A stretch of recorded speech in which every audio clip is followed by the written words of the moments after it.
नमस्कार विद्यार्थी मित्रांनो, आपण you have to study the first chapter the mathematics first chapter number first linear equation in two variable.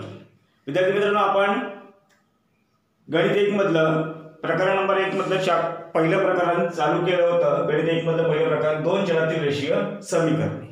आता in this chapter we have to discuss the topic determinant method. आज आपल्याला काय पाहायचं आहे या प्रकरणामध्ये निश्चय पद्धती. आता ही निश्चय पद्धती कोणी शोधून काढली, ही डिटरमिनंट मेथड कोणी शोधून काढली, तर क्रॅमर्स नावाचा एक मॅथमॅटिशियन होता. त्यांनी काय केलं की ही पद्धती शोधून काढली. कशासाठी शोधली की we have to solve the two variable equation in easy way आणि कमीत कमी वेळात आणि सोप्या पद्धतीने कसं सॉल्व करायचं या पद्धतीमध्ये त्यांनी समजून सांगितलं. कोणी? क्रॅमर्सनी. म्हणून याला काय म्हणतात? क्रॅमर्स रूल सुद्धा म्हणतात.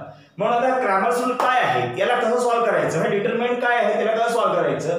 तर suppose we have to given if two equation, one is the ax plus by is equal to c and another equation is dx plus ey is equal to f. म्हणजे तुम्हाला दोन समीकरण दिले असेल, जर ax अधिक by बरोबर c आणि दुसरं समीकरण असेल dx अधिक ey बरोबर f, असे दोन समीकरण दिले असेल, तर we have to find first d means determinant म्हणजे निश्चयक. डी मीन्स निश्चय. मराठीत निश्चयक म्हणतात डिटरमिनंटला आणि इंग्लिश मध्ये त्याला डिटरमिनंट म्हणतात, मराठीत निश्चयक म्हणतात. म्हणजे डी मीन्स डिटरमिनंट निश्चय. आणि दुसरा आहे डी ऑफ एक्स, कारण एक्स व्हेरिएबल याच्यात म्हणजे एक्स चल आहे, means you have to find the D of X, म्हणजे तुम्हाला dx काढावा लागेल. नंतर दुसरा व्हेरिएबल म्हणजे दुसरा चल कोणता आहे? y. Then you have to find dy, म्हणजे dy सुद्धा काढायचा आहे. मग हा काढायचा कसा? कारण आपल्याला ते इक्वेशन गिवन आहे, we have to given two equation, म्हणजे दोन समीकरण गिवन आहे दिलेले आहेत. मग काढायचा कसा? तर काढायचं काय करायचं, पहिला आपल्याला डी काढायचा आहे. डी म्हणजे स्थिर संख्या, काहीच नाही लागलेलं, काही आहे का एक्स वाय लागलेला आहे का? नाहीये. मग त्याला काय करायचं, कसा फाइंड करायचा? डी म्हणजे स्थिर. जेव्हा आपण स्थिर संख्याचा डिटरमिनंट काढायचा आहे म्हणजे निश्चय काढायचा, त्याला काय करायचं, या सी ला, या पहिल्या इक्वेशन मध्ये स्थिर संख्या आहे सी आणि दुसऱ्या इक्वेशन स्थिर संख्या होती एफ, या दोघांना लपून ठेवायचं. मग काय उरलं, कोणत्या कोणत्या स्थिर संख्या उरल्या, म्हणजे कॉन्स्टंट नंबर कोणते उरले, तर here A and here B and here D and here E, म्हणजे इथे उरला ए आणि इथे उरला बी, इथे उरला डी आणि इथे उरला ई, तो इथे लिहून टाकायचा ए बी डी ई. म्हणजे D is equals to determinant A B D E. निश्चयक डी बरोबर निश्चयक ए बी डी ई. समजलं? आता याला सोडवायचं कसं हे नंतर सांगतो. नंतर आता आपण एक्स काढू, एक्स काढू, एक्स म्हणजे dx काढू. तर dx कसं काढायचा, मग त्यावेळेस कोणाला लपवायचं, एक्स जो आहे त्याला लपवायचं इकडला एक्स. पण आता इथं एक्स लपवल्यानंतर इथे पहिले कोणतरी होतं ना, म्हणून वी हॅव टू, हा जो कॉन्स्टंट नंबर आहे हा पहिला रेग्युलर आणायचा, म्हणजे पहिले काय येणार सी, नंतर काय येणार बी. तसं इकडे कोण येणार, पहिले एफ नंतर ई, म्हणजे आपण पहिले सी लिहायचा, नंतर बी लिहायचा, नंतर एफ लिहायचा, नंतर लिहायचा. म्हणजे D of X is equals to determinant C B F E, म्हणजे डी एक्स बरोबर निश्चयक सी बी एफ ई. जमलं? तसंच वाय काढू आता. मग वाय काढताना काय करावं लागेल, तर वाय काढताना वायला लपून ठेवायचा, वायचा जो आहे त्याला लपून ठेवायचा, म्हणजे याला लपवला तर काय दिसते आपल्याला ए आणि इकडे काय दिसते सी, म्हणून ए सी लिहिला. नंतर इकडे काय दिसते डी एफ, म्हणून हा डी एफ लिहिला. ओके, हा म्हणजे D Y is equals to determinant of A C आणि इकडे डी एफ. मग आता dy बरोबर निश्चयक ए सी डी एफ. आता याला सोडवायचं कसं, हा आपण काढला, हे काढलं dx काढला, dy काढला, dx dy आणि d तिन्ही काढले. आता याला सोडवायचं कसं, तर सोडवायला एकदम सोपी गोष्ट, बस असं सिंपल, असं म्हणजे असं कसं, असं असं आणि दोघांमध्ये असं, म्हणजे कसं मायनस वजाबाकी, म्हणजे ए गुणिला ई म्हणजे ए इंटू ई आणि इकडे बी इंटू डी आणि दोघांमध्ये मायनस. म्हणजे a into E minus B into D, म्हणजे तिरपा गुणाकार करून a गुणिला ई वजा b गुणिला d ते लिहायचं. ओके, देन dx फाइंड करायचं. तर dx करताना कसं करणार आपला सेम वे.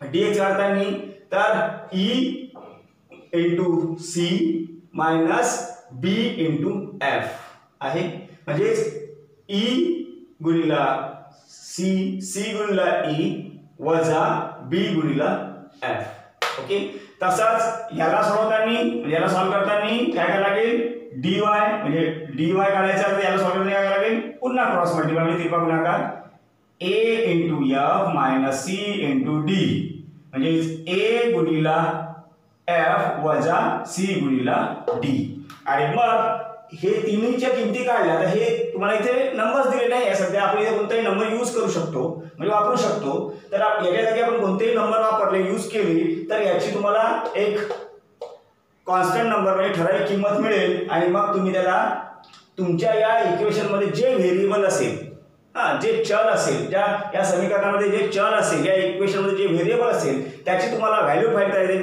तुम्हाला किंमत फाइंड करायची आहे. तर तुम्हाला x ची आणि y ची या इक्वेशन मध्ये म्हणजेच या समीकरणामध्ये तुम्हाला कोणते व्हेरिएबल कोणते चल दिले आहे, x and y, x आणि y. म्हणून x आणि y ची व्हॅल्यू जेव्हा काढायची आहे, म्हणजे x आणि y ची किंमत जेव्हा काढायची आहे, तेव्हा तुम्हाला एक सूत्र लिहावं लागेल म्हणजे फॉर्म्युला लिहावा लागेल. कोणता, x is equal to dx upon D, y is equal to dy upon D, म्हणजे x बरोबर dx भागिला d आणि y बरोबर dy भागिला d. मग याला सॉल्व करायचं म्हणजे याला सोडवायचं आणि मग तुम्हाला x आणि y ची व्हॅल्यू मिळेल, म्हणजेच x आणि y ची किंमत मिळेल. ठीक आहे, तर हे जेव्हा असेल अशा प्रकारची इक्वेशन म्हणजे अशा प्रकारचे समीकरण दिले असेल तेव्हा या मेथडनी सॉल्व करायचं. पण आता आपल्याला हे सगळं झालं, मग याच्या खाली आपल्याला काय करायचं, आता प्रॅक्टिस सेट म्हणजे सराव संच 1.3 सोडवायचा आहे. तुमच्या पुस्तकामध्ये दिला आहे प्रॅक्टिस सेट म्हणजे सराव संच 1.3. यात तुम्हाला पहिलं गणित दिलं आहे, तुमच्या पुस्तकामध्ये दिलं आहे, तुमच्या बुक्स मध्ये दिलं आहे की फिल इन द ब्लँक्स म्हणजे रिकाम्या जागा भरा. फिल इन द ब्लँक्स म्हणजे रिकाम्या जागा भरा रिकाम्या. कसं करायचं तर मला इंग्लिश मध्ये सांगतो. Okay, determinant of 3, 2, 4, 5. कसं म्हणजे कसं 3 इंटू 5 मायनस 2 इंटू 4, म्हणजे 3 इंटू काय आहे इथे कुठे 3 इंटू काय ना बाबा, अच्छा 3 इंटू 5 आणि इकडे 2 इंटू 4 म्हणजे इथे 2 बरोबर. आणि या दोघांचा मल्टिप्लाय करा, 5 इंटू 3 इंटू 5 15, 5 3 15, 4 2 8 इथे लिहिलेच आहे. आणि मग 15 मायनस 8 इज इक्वल टू 7. तर अशा प्रकारे हा आपल्याला fill in the blanks complete करता येते. आता मराठीमध्ये सांगतो. निश्चयकामध्ये 3 2 4 5 असं दिलेलं आहे. त्याला सोडवताना काय करायचं तर आपला बघायसारखं तिरपा गुणाकार 5 गुणिला 3 म्हणजे इथे काय ना डब्बा, या 3 गुणिला 5 म्हणजे डब्यात काय ना इथे 3 आहे तर गुणिला या डब्यात राहिला 5 वजा आता 2 गुणिला 4 तर पहिला डब्बा आहे म्हणजे इथे काय ना 2 आणि गुणिला 4 दिलेच आहे. या दोघांचा गुणाकार करा, 5 3 15 तो इथे लिहा, 4 2 8 तो इथे आहे दिलेला, मग 15 तून 8 गेले किती राहिले डब्यामध्ये 7 आणि हे झालं आपलं रिकाम्या जागा पूर्ण करा. ओके, समजलं? ठीक आहे, चला आता आपण याच्याच मधलं दुसरं गणित पाहू. नाव in the practice set 3.1 1.3 the second problem, find the value of following determinant. In the second problem, find the value of following determinant. We have to given 3 problem, but I have to solve only 1 problem. Okay, म्हणजे या सराव संच 1.3 मध्ये जे दुसरं गणित आहे त्याच्यामध्ये तुम्हाला निश्चयकाची किंमत काढा असं गणित दिलेलं आहे. खाली दिलेलं आहे निश्चयकाची किंमत काढा. किती निश्चय दिले आहेत मला 3 आणि त्यातलं मी तिसऱ्या नंबरचं गणित घेतो. ओके, कोणतं आहे तर इंग्लिशमध्ये नंतर Marathi. Determinant of 7/3, 5/2, 3/2. Okay, sorry, here not a 2, here that is 3. Means 7/3, 5/3, 3/2, 1/2. मग आता हे एक निश्चय दिला आहे 7/3, 5/3, 3/2, 1/2 असं निश्चय दिलेला आहे. मग याला सोडवायचं आहे. तर काय करायचं सोडवताना हे निश्चय कसं खाली लिहून घ्यायचं. मग पुन्हा आपला क्रॉस मल्टिप्लाय तिरपा गुणाकार करून काय होणार 7/3 इंटू 1/2 म्हणजे 7/3 गुणिला 1/2 लिहिले. मायनस म्हणजे वजा. आता इथे या दोघांचा गुणाकार म्हणजे या दोघांचं मल्टिप्लिकेशन 5/3 इंटू 3/2 म्हणजे 5/3 गुणिला 3/2 लिहिले. आता इथे असं काही कटत नाही, खालवरतं कटते का कुछ नाही कटता. तर फिर वरचं मल्टिप्लिकेशन खालचं मल्टिप्लिकेशन म्हणजे वरचा गुणाकार खालचा गुणाकार 7 × 7 लिहिलं इथे 3 2 6. ओके. मग इथे 5 त्रिक 15 3 2 6 तो लिहून टाका. आता दोघांची काय इक्वल आहे, बेस इक्वल आहे, छेद सारखे आहे ना. मग काय करायचं हा छेद म्हणजेच बेस खाली जशाचा घेऊन घ्यायचा आणि वरच्या काय करायचं सबस्ट्रॅक्शन म्हणजे वजाबाकी दिल्यामुळे सबस्ट्रॅक्शन करायचं. तर मग 7 - 15 म्हणजे 7 - 15. तर मोठ्या संख्येतून लहान संख्या गेली म्हणजे राहिले 8. मोठ्या संख्येत चिन्ह -8 म्हणजे -8/6 म्हणजे -8/6. पण या दोघांमध्ये 2चा भाग जातो. 2च्या भागात दोन्ही संख्या येतात ना. मग 2चा भाग जातो तर काय करायला लागेल तर 2 चौक 8 2 त्रिक 6 म्हणजे 4/3 -4/3 म्हणजे -4/3. तर अशा प्रकारे हे किंमत आता आपली डिटर्मिनंटची म्हणजे निश्चयकाची निघाली. तर अशा प्रकारे हे गणित तुम्हाला सॉल्व्ह करायचं आहे. हे झालं प्रॅक्टिस सेट 1.3 मधलं फर्स्ट आणि सेकंड प्रॉब्लेम. आता थर्ड मध्ये जर तुम्ही पाहिलं तर तुम्हाला दिलं आहे की solve the following simultaneous equation by using Cramer's rule. आता क्रॅमर्स रूल म्हणजे हे अशा प्रकारची मेथड. आता कसं करायचं सॉल्व आता आपण पाहू. सॉल्व करायचं कसं करायचं तर मी आता ते प्रॉब्लेम लिहिणार इथे आणि मग त्याला सॉल्व करणार. कसं करायचं ते पण पाहू आपण. सॉल्व करायच्या वेळेस प्रॉब्लेम नाही झाला पाहिजे आपल्याला म्हणून आपण आधी काय करू हे पुसून घेऊ. पुसल्यानंतर मग लिहिता येते आपल्याला काय लिहायचं आहे तर मग आता तुम्हाला प्रॅक्टिस सेट म्हणजेच सराव संच 1.3 मधले मी 2 गणित करून दिलेले आहे आणि या 2 गणितानंतर आपल्याला तिसरं गणित जेव्हा सॉल्व करायचं आहे तेव्हा आपण काय करू सॉल्व करायचं असताना आपण काय करणार तर ते कोणत्या मेथडनी सॉल्व करायचं आहे ते आधी आपण पाहू. तर आपल्याला सांगितलं त्यांनी कोणती मेथड बाय क्रॅमर्स रूल म्हणजेच क्रॅमर्स रूलचा उपयोग करून तुम्हाला ते 2 गणित सोडवायचे आहे. तर आता कसे सोडवायचे हे सुद्धा आपल्याला पाहावं लागेल. तर ते तुम्हाला 2 इक्वेशन दिले असेल. आता इक्वेशन कसेही दिले असो म्हणजे समीकरण कसेही दिले असो त्याला आधी आपल्या सामान्य रूपात म्हणजे जनरल फॉर्म मध्ये कन्वर्ट करून घ्यायचे म्हणजे रूपांतरित करून घ्यायचे. तेव्हाच कुठं आपल्याला ते काय करता येईल तेव्हाच कुठं आपल्याला ते गणित सॉल्व करता येईल म्हणजे सोडवता येईल. आता पहा काय third solve the following simultaneous equation by which method Cramer's rule. Solve the following simultaneous equation by Cramer's rule म्हणजे तुम्हाला काय करायचं आहे की 2 खालील गणित सोडवायचे आहेत. कशाचा यूज करून तर क्रॅमर्स रूलचा उपयोग करून. तर मी गणित लिहितो इथे. समजा मी गणित लिहिलं मी एकच गणित सोडतोय. तुम्हाला कमीत कमी किती गणित दिले याच्यात तुम्हाला गणित दिले आहे 6. तर त्यातलं मी एकच गणित लिहिणार आणि बाकी 5 गणित तुम्हाला सोडवायचे आहे. तर समजा मी गणित देतोय त्यातलं मी गणित दिलं दुसरं गणित देतो. ठीक आहे दुसरं गणित थर्ड मधलं सेकंड. ठीक आहे ना थर्ड मधलं सेकंड तिसऱ्या मधलं दुसरं गणित तिसऱ्या मधलं दुसरं गणित काय दिलं आहे 4x plus 3y minus 4x plus 3y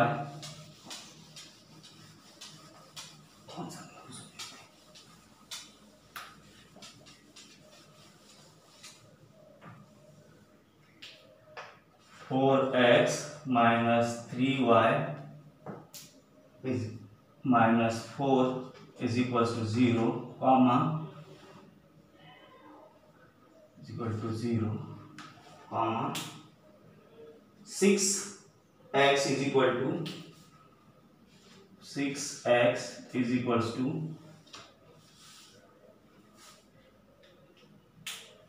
8 minus 5y. 8 minus 5y. Okay. तर याच्यामध्ये आता तुम्हाला हे गणित जे दिलं आहे, कोणतं गणित दिलं आहे? हां,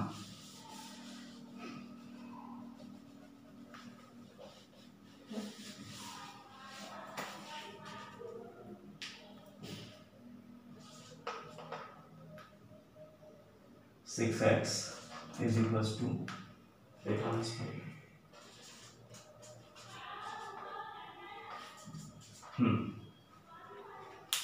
We have to given these two equation. तुम्हाला हे दोन इक्वेशन दिलेले आहे. तर पहिले काय करायचं, हे इक्वेशन जे दिलेले आहेत, हे समीकरण जे दिले आहेत, याला जनरल फॉर्म म्हणजे सामान्य रूपामध्ये आणायचं. तर याला सामान्य रूपामध्ये आणण्यासाठी पहिले आधी आपण गणित सोडवताना काय करू, याला जसच्या तसं लिहून घेऊ.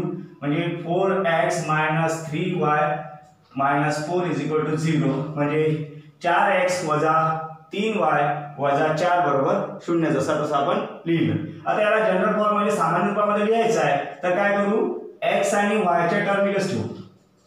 x आणि y च्या टर्म इकडेच ठेवू आणि कॉन्स्टंट टर्म तिकडे घेऊन जाऊ. म्हणजे काय ना -4 चं काय होईल +4 म्हणजे 4 येणार. And this is the equation number 1. हे झालं समीकरण नंबर 1. काय करू आपण, हे वजा जे आहेत वजा 4 हे स्थिर संख्या फक्त तिकडे घेऊन जाऊ. म्हणजे आपल्याला येणार वजाचं इकडे अधिक होईल म्हणजे 4 येऊन जाईल. ठीक आहे. नंतर दुसरं 6x is equals to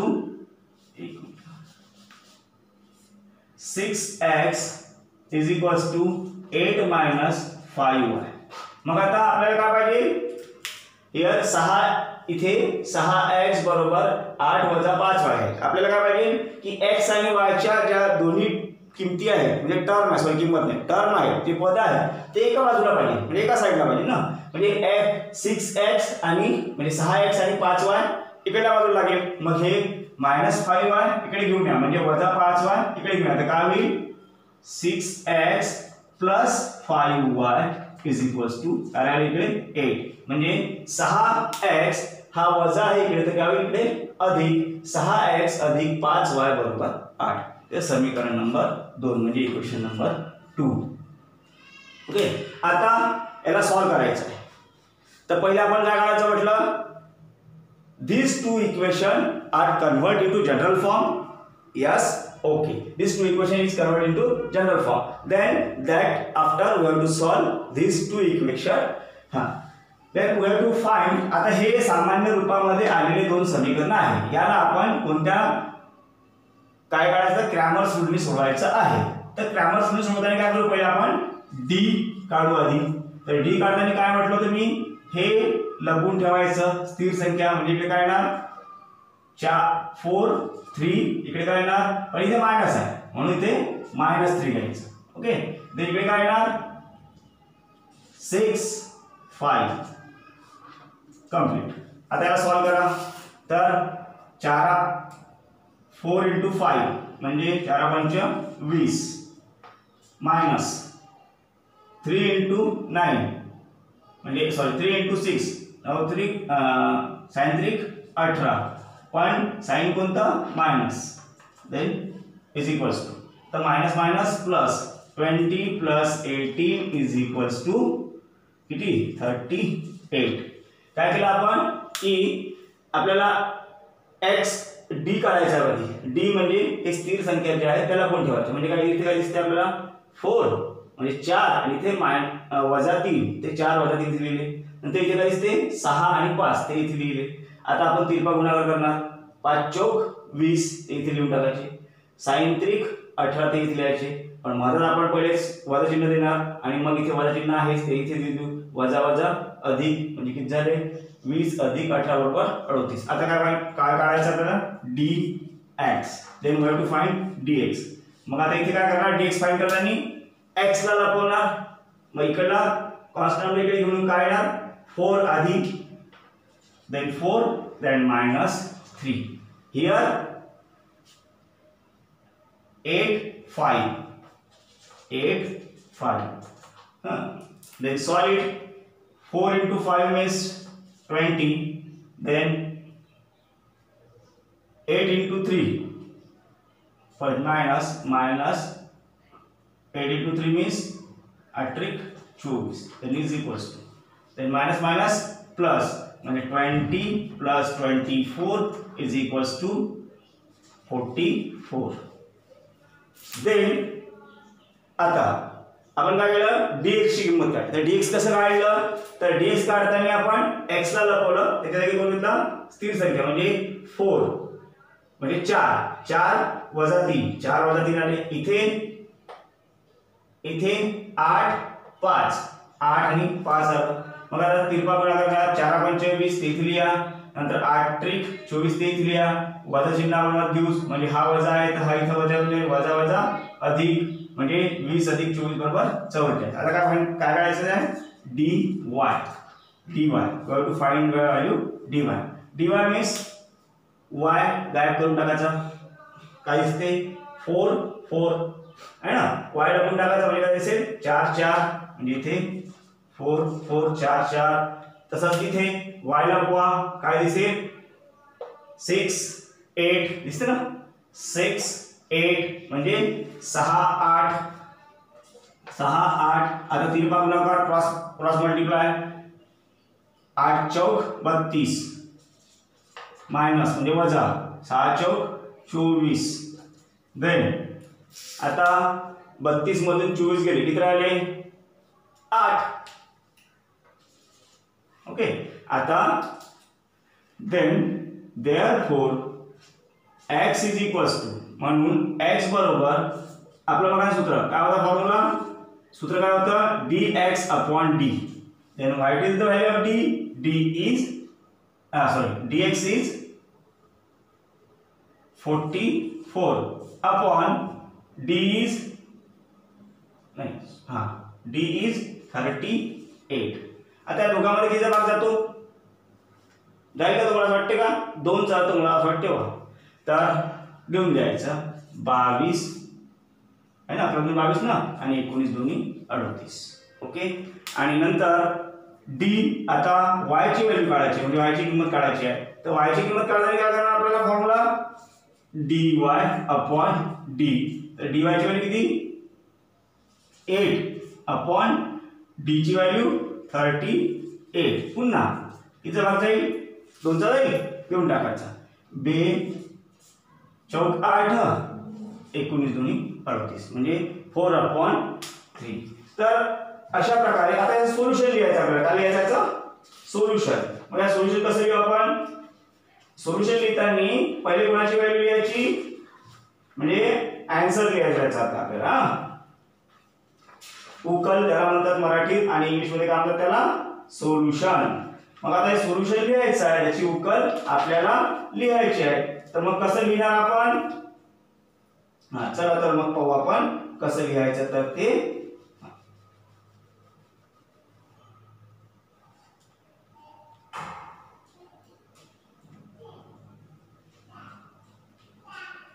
कसं लिहायचं तर आता आपल्याला पहिले आपण प्रॉब्लेम बरोबर सोडवला की नाही सोडवला ते पाहून घेऊ.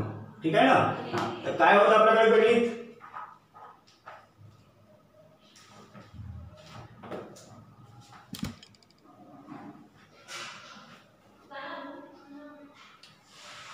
4x plus 3y असं होतं. पण आपण काय घेतलं -3y 4x + 3y होतं, आपण हे घेतलं -3y, म्हणून हे प्रॉब्लेम तुम्हाला असे आलेला आहे. याचं सोल्युशन तुमच्या पुस्तकात वेगळं दिलेलं आहे. तरी आपण याचं सोल्युशन लिहून टाकू.